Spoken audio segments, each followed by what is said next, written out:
Welcome, dear students. This session focuses on the future of English in South Asia.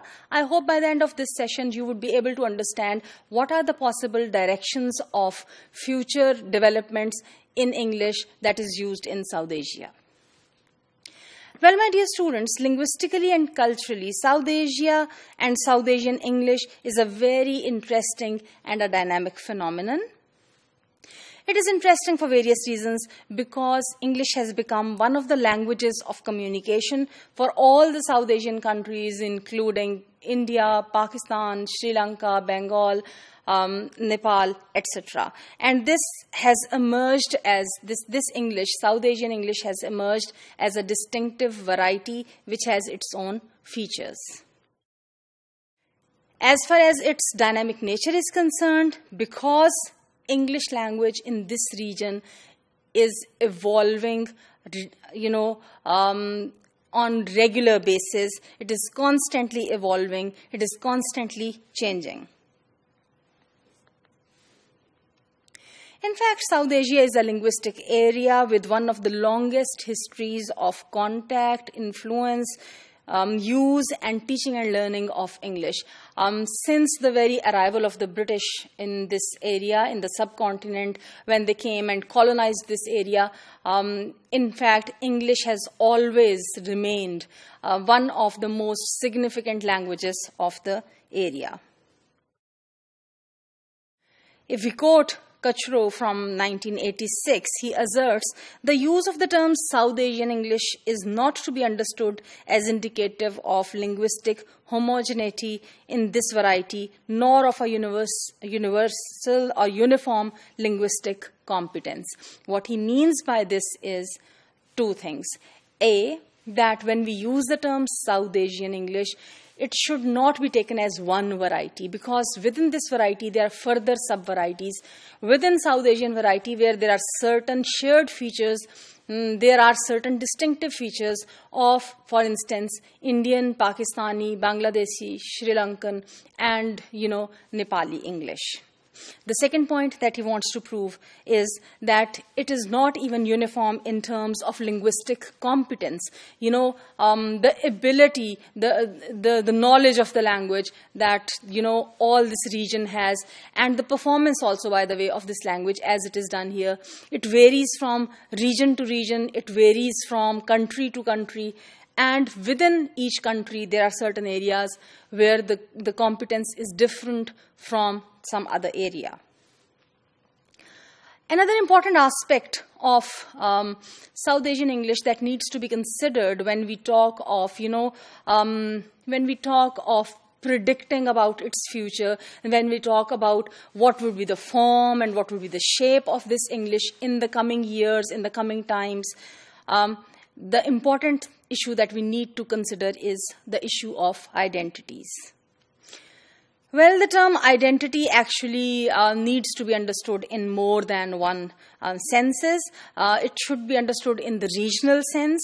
It should also be identifiable, it should be considered as an identifiable speech fellowship in South Asia. What I mean by all this is, whereas each of these countries in South Asia, for example, Pakistan and Bangladesh and India and Sri Lanka, they would like to retain their regional or their national identities. They would also like to be a part, the fellowship in this totality of the region, to be considered as a significant part of the South Asian region. The second sense of identity that we need to consider is of the functional aspect of language, which means recognizing the South Asian contexts and domains of the use of language, both, sociolinguistically and functionally being appropriate for the use. What I mean by all this is, in the South Asian region, there are certain domains of life, like administration, government, business, education, etc., where English language is prominently used and where, it is considered to be the most appropriate language. Whereas some other domains, for example, of house, family, friends, and even market, English is not used with that much frequency. The third sense in which, we need to consider it in terms of identities is claiming in-group identities with other users. When you're talking in a group of people, when you are, or when you are working with a certain group of people, your choices of language that you make, what kind of a group you would like to have conversations with in English, or what kind of a group you would like to have conversations with in, for example, Urdu, or in any local language, for instance, in the case of Pakistan, for example, Pashto. These shifts from one language to the other, they have very pertinent issues related to identity of the speakers or the users. But, in any case, English occupies a very special position in the lives of South Asians, and it is a regular part. It's a constant part of the linguistic life, I would say, of South Asians.